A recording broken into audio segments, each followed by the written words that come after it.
Chers frères et sœurs congolais, chers amis du Congo, au Congo et à travers le monde, je vous lance ce message. Vraiment, je pense qu'il est temps que nous puissions nous réveiller, nous lever, afin de regarder maintenant ce qui est en train de se passer au Congo, c'est-à-dire les crimes en République démocratique du Congo. Nous devons les regarder et les voir d'un autre œil.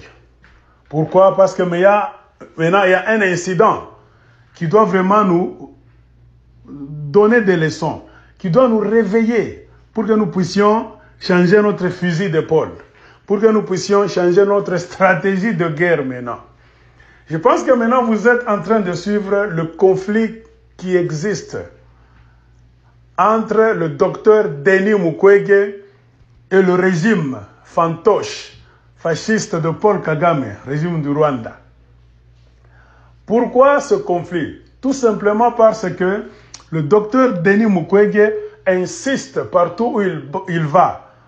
Il insiste dans tous ses discours, dans toutes ses allocutions, qu'il n'y aura jamais de paix véritable entre le Rwanda de Kagame et la République démocratique du Congo s'il n'y a pas l'instauration, l'installation même, si vous voulez, d'un tribunal international pour le génocide du Congo ou pour les crimes commis en République démocratique du Congo.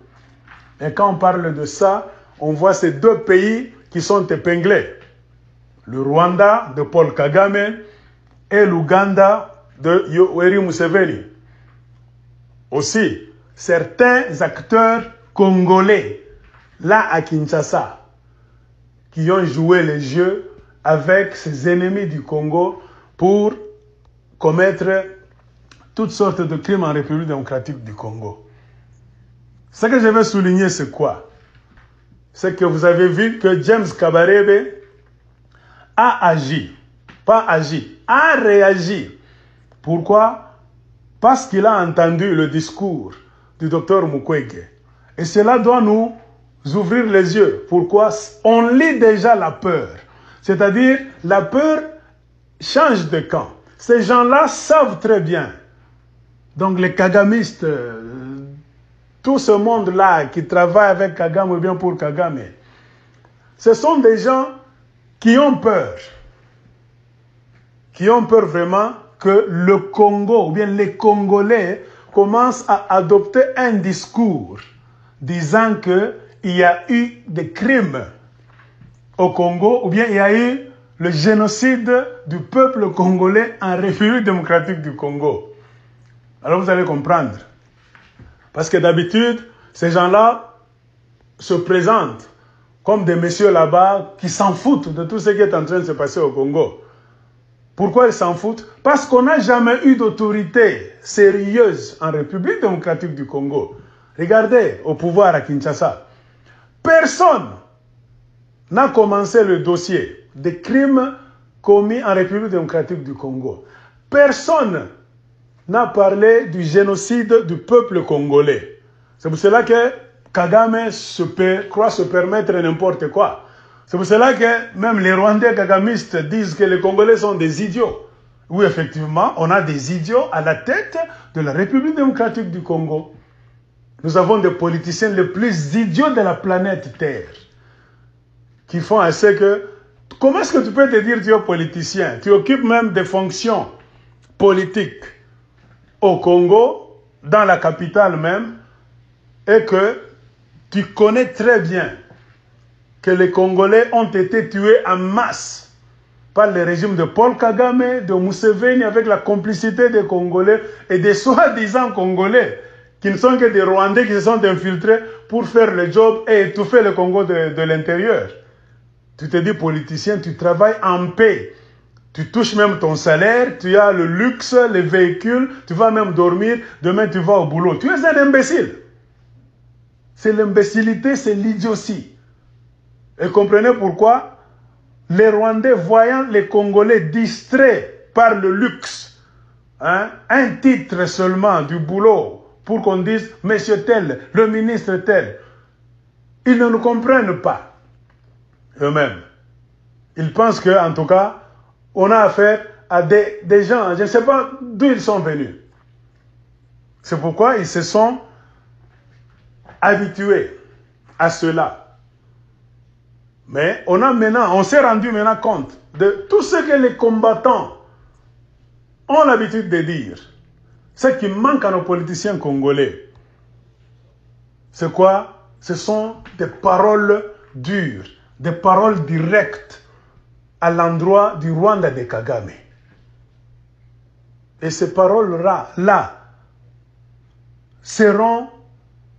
auront du poids si elles viennent, non pas de monsieur tout le monde, mais si elles viennent des autorités, des gens qui occupent des fonctions, à la présidence, le gouvernement, le parlement, au Congo, ce qui n'a jamais eu lieu.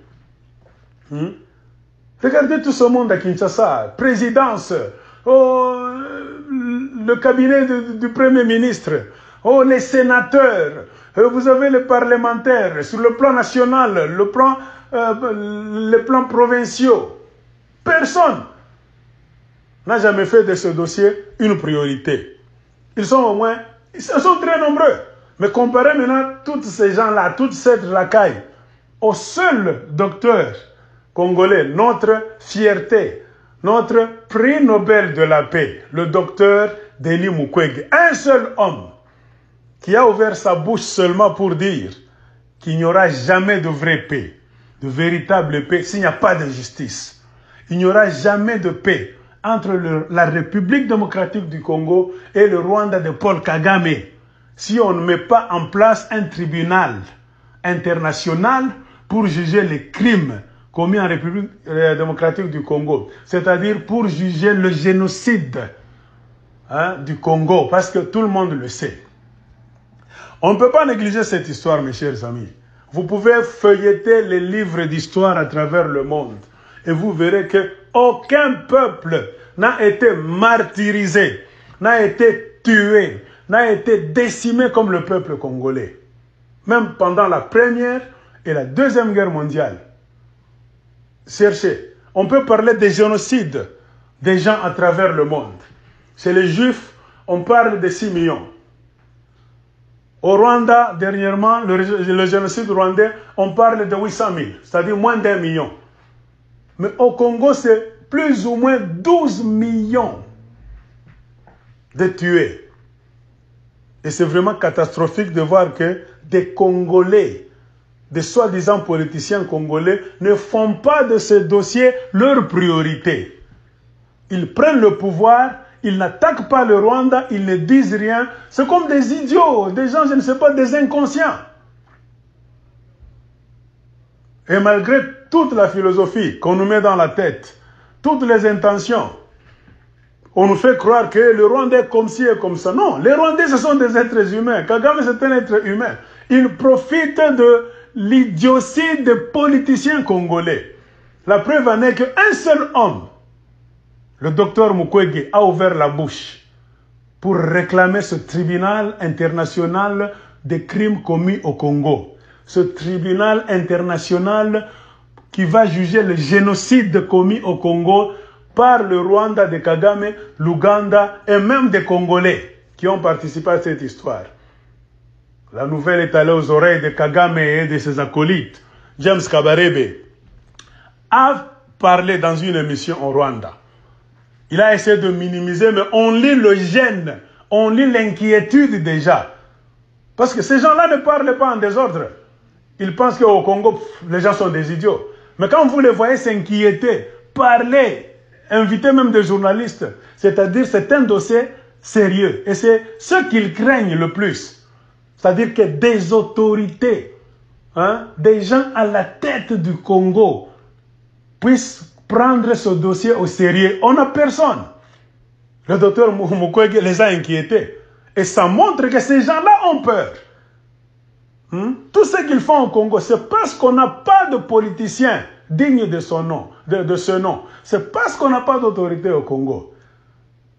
Bien que James Kabarebe a essayé de minimiser ces dossiers, que le docteur Mukwege est influencé, utilisé par des organisations qui ont perdu la guerre, c'est-à-dire les Hutus, et beaucoup d'histoires là-bas, d'autres pays là-bas. Or, il n'y a jamais eu génocide en République démocratique du Congo, selon James Kabarebe. Mais il oublie que James Kabarebe est entré au Congo dans les années 1997 à la tête de l'AFDL. Ils ont balayé le massacre de Tingi-Tingi. Ils ont tué beaucoup de gens. Ils ont tué beaucoup, plus de 200, plus même d'1 million. Des Hutus d'abord, rwandais, qui étaient dans des camps au Congo. Ils ont massacré ces gens-là, décimé tous les camps. Ils ont fait la chasse à l'homme de l'est vers l'ouest. Les Rwandais ont marché à pied des réfugiés. Ils étaient même empoisonnés. La nourriture était empoisonnée. Ils étaient chassés, tués, massacrés, jetés dans le fleuve Congo. C'est ça la vérité. Alors ces gens-là ont joui pendant beaucoup d'années donc de la complicité et de la protection de certains États puissants et de certaines organisations là-bas malhonnêtes. Et ils font tout pour parachuter au Congo. Tout Congolais idiot, c'est-à-dire un Congolais irresponsable, idiot, qui ne sait pas de quoi il est question, ou bien qui sait mais qui est tellement malhonnête, qui veut le pouvoir pour le pouvoir, non pas pour prendre les dossiers du Congo en main. C'est ce que vous voyez, la racaille politique que vous avez à Kinshasa aujourd'hui. Ce sont des idiots. Et les Rwandais aiment ça. C'est pour cela que vous voyez, les élections de la fois passée étaient vraiment, donc, ça causait le brouhaha dans beaucoup de pays. Il a fallu que beaucoup de gens interviennent. Pourquoi? Parce qu'ils savent que si les Congolais sont libres, si les Congolais, on leur laisse le temps de mettre à la tête de la République démocratique du Congo un homme responsable comme président, un groupe de gens responsables, c'est-à-dire on va ouvrir les livres des massacres qui ont eu lieu au Congo, le livre du génocide des Congolais. James Kabarebe s'est inquiété. Il a essayé de minimiser. Mais tout est là. Il y a le rapport Mapping, 2007 jusqu'à 2010. Ça épingle le Rwanda de Kagame. Ça épingle des officiers tels que James Kabarebe lui-même. On sait que James Kabarebe est parmi les criminels qui ont massacré beaucoup de gens, des millions de gens en République démocratique du Congo. Comprenez pourquoi il a réagi. Ce n'est pas parce qu'il est brave, c'est parce qu'il a peur. Il sait que si on ouvre le livre là, le dossier des massacres, donc du génocide du peuple congolais et d'autres massacres d'autres Rwandais qui étaient réfugiés au Congo, le premier officier qui sera visé, c'est lui, James Kabarebe. Pourquoi? C'est lui qui était le chef des opérations en République démocratique du Congo. Et on est sûr, il a beaucoup tué. Comprenez pourquoi il a réagi en première position. Il a essayé de minimiser cela, que ça ne vous distrait pas. L'homme a peur. Peur de quoi? Des paroles du docteur Denis Mukwege. Imaginez maintenant, si un seul homme, un homme qui n'a pas d'armes, un docteur qui ouvre seulement la bouche pour parler de ce que les Rwandais ont toujours eu peur, le régime de Kagame, c'est-à-dire le mot génocide au Congo. Alors comprenez maintenant, si un groupe de Congolais au gouvernement, un groupe de Congolais au Sénat, au Parlement, et un groupe de Congolais, c'est-à-dire dans chaque province, si nous pouvons nous lever ensemble maintenant, comme un seul homme, mettre nos différends de côté et nos différences, pour dire, privilégions d'abord le dossier du génocide du peuple congolais. Parce que c'est ce dossier-là. Les Rwandais auront peur. Kagame aura peur. Si les Congolais, au gouvernement, passent dans la route d'abord, ou sur la route d'abord, au gouvernement, commence à mettre ce dossier-là sur la table, commence à parler du génocide du peuple congolais. C'est ça qui fera que ces animaux-là, ces criminels, ces fantômes-là, vont commencer maintenant à reculer un tout petit peu. Mais si on a des gens au pouvoir, comme je l'ai dit, qui ne pensent à rien, à part bouffer, manger des titres honorifiques, le Congo sera cuit. Avec l'expérience qui vient d'avoir lieu, la parole du docteur Mukwege qui inquiète déjà James Kabarebe et consorts au Rwanda, même son maître Paul Kagame, ça nous montre qu'il y a lieu de terrasser le Rwanda. Même si on veut nous aider, on ne viendra pas nous aider si nous-mêmes nous sommes distraits. Si nous-mêmes Congolais, nous avons des politiciens distraits, des politiciens irresponsables comme ceux qui sont à Kinshasa aujourd'hui. Des politiciens qui protègent le Rwanda. Un président qui dit que les Rwandais ils sont pour rien, les Congolais sont morts seulement, c'est un effet, c'est l'effet collatéral de la guerre. Vous voyez un peu, hein? Quand vous avez des bourriques pareils à la tête du pays, comprenez là où nous sommes en train d'aller. Donc, chers frères et sœurs congolais, nous devons nous mobiliser. Nous devons signer des pétitions pour accompagner le docteur Mukwege, pour déclarer tout haut. C'est notre leader à présent. Pour déclarer tout haut. Car nous savons le bouton qu'il faut appuyer. Le bouton qui inquiète la Kagame. C'est le mot génocide en République démocratique du Congo. C'est le mot pas de paix entre le Rwanda et le Congo s'il n'y a pas de justice. Nous devons nous tous nous investir. Partout où nous sommes, au Congo, en dehors du Congo, ne suivons pas le jeu de nos politiciens irresponsables de Kinshasa. Non. Créons une nouvelle dynamique. La dynamique de chercher la justice. D'épingler Kagame, Museveni et des Congolais qui sont à Kinshasa. Tous ces seigneurs de guerre que vous voyez là-bas, qui étaient membres de M23, RCD, CNDP, tous ces gens-là, comprenez pourquoi c'est eux qui bloquent tout. Parce que si on commence à parler du tribunal international pour le génocide du Congo, ces gens-là à Kinshasa, tous vont être arrêtés, ils vont même fuir. Les autres vont même se suicider. Vous comprenez pourquoi, aussi longtemps qu'on aura cette racaille à Kinshasa, ils bloqueront tout. Parce que la justice, ça signifie leur fin. Physique, politique et économique. Donc, cessons d'être distraits. Ayons un seul discours. Pas de justice s'il n'y a pas un tribunal pour le génocide du Congo. Pas donc de relation entre le Congo et le Rwanda s'il n'y a pas l'installation d'un tribunal international pour le génocide de la République démocratique du Congo. Après cela, si on fait tout ça, il faut que les criminels soient pointés du doigt, arrêtés, traînés devant les cours des tribunaux, jugés et condamnés, comme on a fait au Rwanda. Et en ce temps-là, on songera maintenant à chercher comment, à travailler pour la paix véritable, entre la République démocratique du Congo et le Rwanda. S'il n'y a pas ça, il n'y aura jamais de paix. Parce que jusqu'au moment où je suis en train de parler, on est en train de tuer les Congolais dans l'est du Congo. Ituri, partout là-bas. Ce sont les gens de Paul Kagame et de Yoweri Museveni. Parce que le Rwanda et l'Ouganda sont des pépinières. Là où on fabrique des hommes armés, on entraîne des gens pour en faire des miliciens. Pourquoi? Parce que ces gens-là, Kagame et Museveni, ne vivent que du vol. Ils ne vivent que du vol. Ils n'ont rien d'autre. Leurs pays n'ont rien d'autre. C'est-à-dire, s'ils n'entrent pas au Congo pour piller, ils n'auront rien. Ils n'auront rien à offrir à leur maître qui les envoie, c'est-à-dire ils seront en débandade. Comprenez pourquoi c'est le Congo qui fait ce qu'ils se maintiennent au pouvoir.